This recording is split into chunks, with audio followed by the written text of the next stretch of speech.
Oui, je m'appelle Anouk Burel, je suis journaliste à France 2 pour Envoyé spécial. Et je réalise en ce moment un reportage sur les dessinateurs de presse en France. C'est pour ça qu'on est ici, on est en train de filmer un dessinateur qui s'appelle Thibaut Soulcier, qui rencontre les élèves du collège à la médiathèque, qui va passer sur Envoyé spécial. Oui, un sujet auquel on a réfléchi avec mes rédactrices en chef à la suite des attentats contre la rédaction de Charlie Hebdo.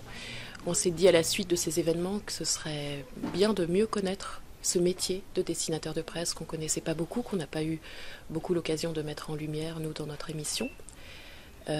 Donc je suis partie à la recherche de dessinateurs de presse qui accepteraient qu'on les suive pendant plusieurs semaines et qu'on les suive dans leur quotidien pour comprendre quel est leur métier, comment ils dessinent aussi après les attentats qui ont eu lieu contre la rédaction de Charlie Hebdo, quelles questions ils se posent.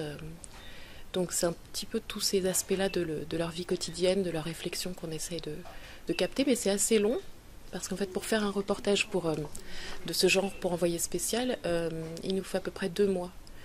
C'est-à-dire entre le moment où on réfléchit à une idée, ensuite j'ai tout un travail de préparation.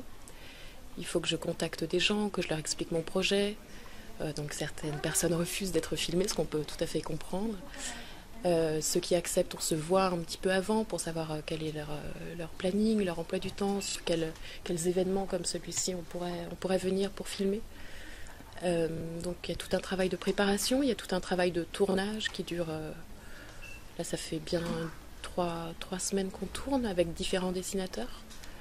Et après j'ai 3 semaines de montage à peu près. Donc en tout j'aurai à peu près une quinzaine d'heures d'images. Et on va en faire un reportage de 26 minutes. J'adore travailler avec des adolescents.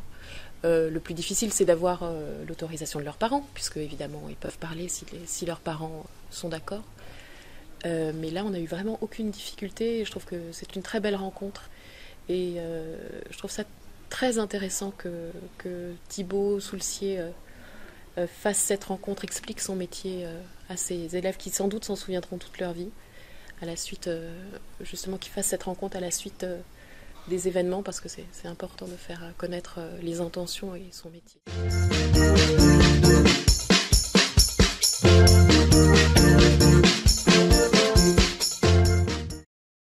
C'est une action qui me tient à cœur, parce que c'est vrai qu'on est les précurseurs sur cette action-là.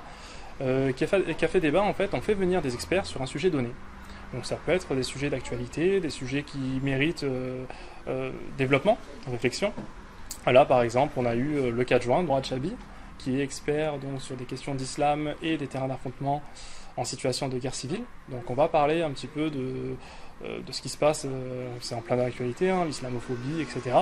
On va parler sous forme de débat. Donc l'intervenant qui est prof, donc un enseignant-chercheur, donc va venir procéder à une petite intervention d'une quarantaine de minutes, qui donnera lieu donc à des questions. Alors pourquoi on a fait les cafés débats ? Parce que ça va pousser les jeunes, mais également les moins jeunes et les plus jeunes et les plus vieux, donc à prendre la parole en public. Vous savez que c'est un exercice très difficile.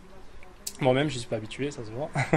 Voilà, et ce café débat va nous permettre vraiment de vaincre notre timidité, d'aller poser nos questions à un expert, à une personne vraiment qui aujourd'hui est capable d'apporter une réponse concrète.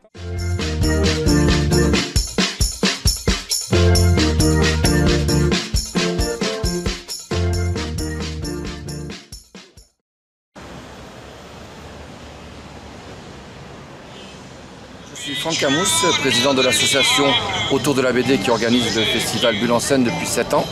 Donc nous sommes heureux de vous accueillir pour cette 7e édition, présidée par Didier Convat, qui reçoit une trentaine d'auteurs un peu tous les horizons, jeunesse, polar, science-fiction, enquête, donc réunis sur le parc de la Navale avec une entrée gratuite comme tous les ans. Au niveau du temps, vous êtes vernis cette année ? Vernis, c'est-à-dire qu'on a bien tremblé pendant tout le début de la semaine. Et à croire que les dieux de la BD étaient avec nous puisqu'ils ont prévu la pluie la nuit et pas pendant la journée, donc ce qui nous rassure, nous permet d'accueillir le public en masse. Un public de plus en plus présent. Effectivement, oui, toujours dans l'objectif d'avoir un public familial, donc la fameuse devise de 7 à 77 ans, des publics de passage, des publics de collectionneurs qui viennent, qui bien sûr avec la météo favorable vont remplir de plus en plus ces travées du festival. Vous pouvez nous donner quelques noms de dessinateurs ? Bien sûr, donc nous avons, comme je l'ai dit tout à l'heure, Didier Convat, mais aussi Denis Falk, Régis Penet, Franck Giroux qui sera donc le président de l'année prochaine, Éric Cartier, Barbara Canepa, Johan Trojanowski, je peux citer les 30, mais il y en a un bon nombre et intéressant. Vous avez des activités en dehors du parc de la Navale. Quel genre d'activités? Oui, donc sur le mois de juin qui est dédié à la bande dessinée, nous avons plusieurs expositions, que ce soit à la médiathèque André Chédid, au Clos Saint-Louis, à l'atelier 13 bis, ainsi qu'à la librairie Contrebande à Toulon.